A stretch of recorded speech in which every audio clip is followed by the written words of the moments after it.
खटीमा तलवार फार्म एकड़ों कृषि भूमि पर कथित रूप से बिना नंबर ट्रैक्टरों से खड़ी फसल रौंदकर कब्जा करने के मामले ने तूल पकड़ लिया है।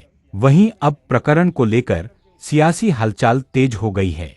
मामले को लेकर यूकेडी के केंद्रीय सचिव आशीष नेगी पीड़ित किसान के घर पहुंचे और परिवार से मुलाकात कर समर्थन जताया।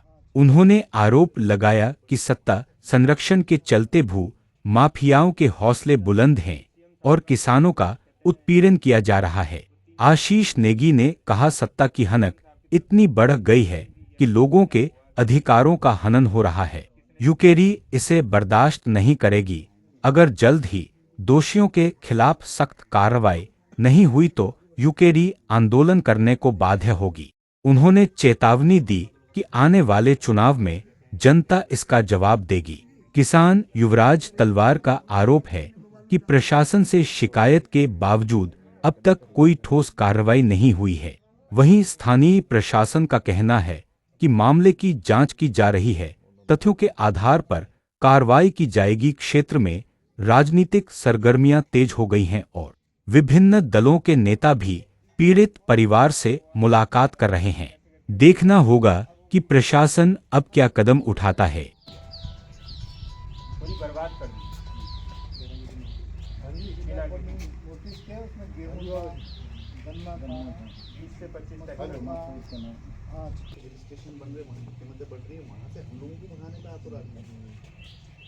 अभी ज़्यादा दूर भी नहीं, सीएम साहब का घर और कहते हैं जो प्लाट है वो 300-400 मीटर का अंतर है और सीएम साहब की तरफ से कोई भी स्टेटमेंट नहीं दिया गया क्या हुआ क्या नहीं हुआ, क्यों हुआ, किसने किया।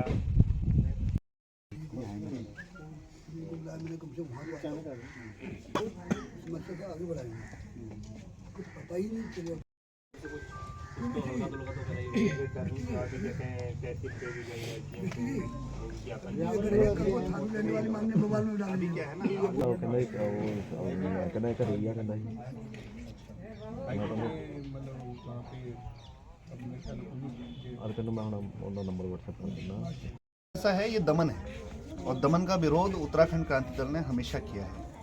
हमने राज्य इस अवधारणा से नहीं बनाया गया था कि यहाँ पर जातिगत धार्मिक जो है भेदभाव पैदा हो या किसी की दबंगे इतनी बड़े कि वो लोगों का जीना मुश्किल कर दे, लोगों की ज़मीनों पे कब्जा कर दे।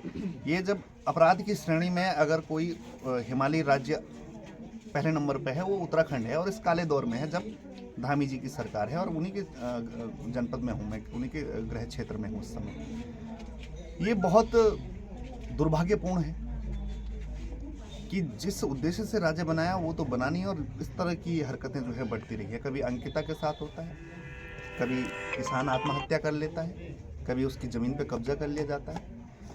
हम पीड़ितों के साथ हैं। पूरा उत्तराखंड क्रांति दल जब भी पीड़ित आह्वान करेंगे हम आपके साथ हैं। चाहे कोर्ट में लड़ाई लड़नी हो, चाहे ज़मीन पे संघर्ष करना हो, हम हर पीड़ित के साथ हैं।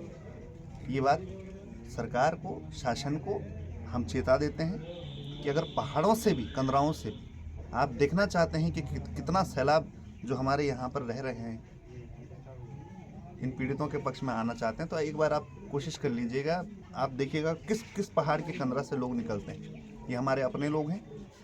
यदि ये परेशान होंगे तो इससे उत्तराखंड क्रांति दल को दिक्कत होगी। और ये सत्ता 2 दिन की है, ये दमन 2 दिन का है। ये जो सत्ता की हनक है ना, ये 2 दिन की है। तख्त बदलते हैं, ताज बदलते हैं। तो कुछ ही समय रह गया है। ये कुमाऊं यात्रा बहुत कुछ सिखा के गई है और बहुत सारे मुद्दे हैं, बहुत सारी उम्मीदें हैं। मजबूत होना पड़ेगा, सत्ता बनना पड़ेगा। इस प्रदेश के लिए सही नीति निर्धारण और सही कानून व्यवस्था जो है बनानी पड़ेगी। अब देखिए, एक सुनपट व्यक्ति से क्या बोल सकते हैं आप? इतना कुछ अगल बगल आपके चल रहा हो। नैतिकता भी तो कुछ चीज़ होती है, कुछ व्यवहारिकता भी तो होती है। हर चीज़ राजनीति नहीं है। अरे समाज में भी तो कभी खड़े हो जाते हैं, किसी के साथ गलत होता तभी भी हो जाते हैं। पर ये इनकी निरंकुशता है कि इतने बड़े ऊंचे पद पर बैठकर और आपके घर से केवल 500 मीटर दूर पर यदि ऐसा काला काम हो रहा है, ऐसा लोगों का दमन हो रहा है, तो ये कितना दुर्भाग्यपूर्ण है। धामी जी शायद पहले मुख्यमंत्री हैं जिनके कार्यकाल में या जिनके अगल बगल में ऐसी चीज़ हो रही है। संविधान में तो बेटियों की हत्या भी नहीं, संविधान में किसी का दमन नहीं, संविधान में जमीनों पर कब्जा नहीं।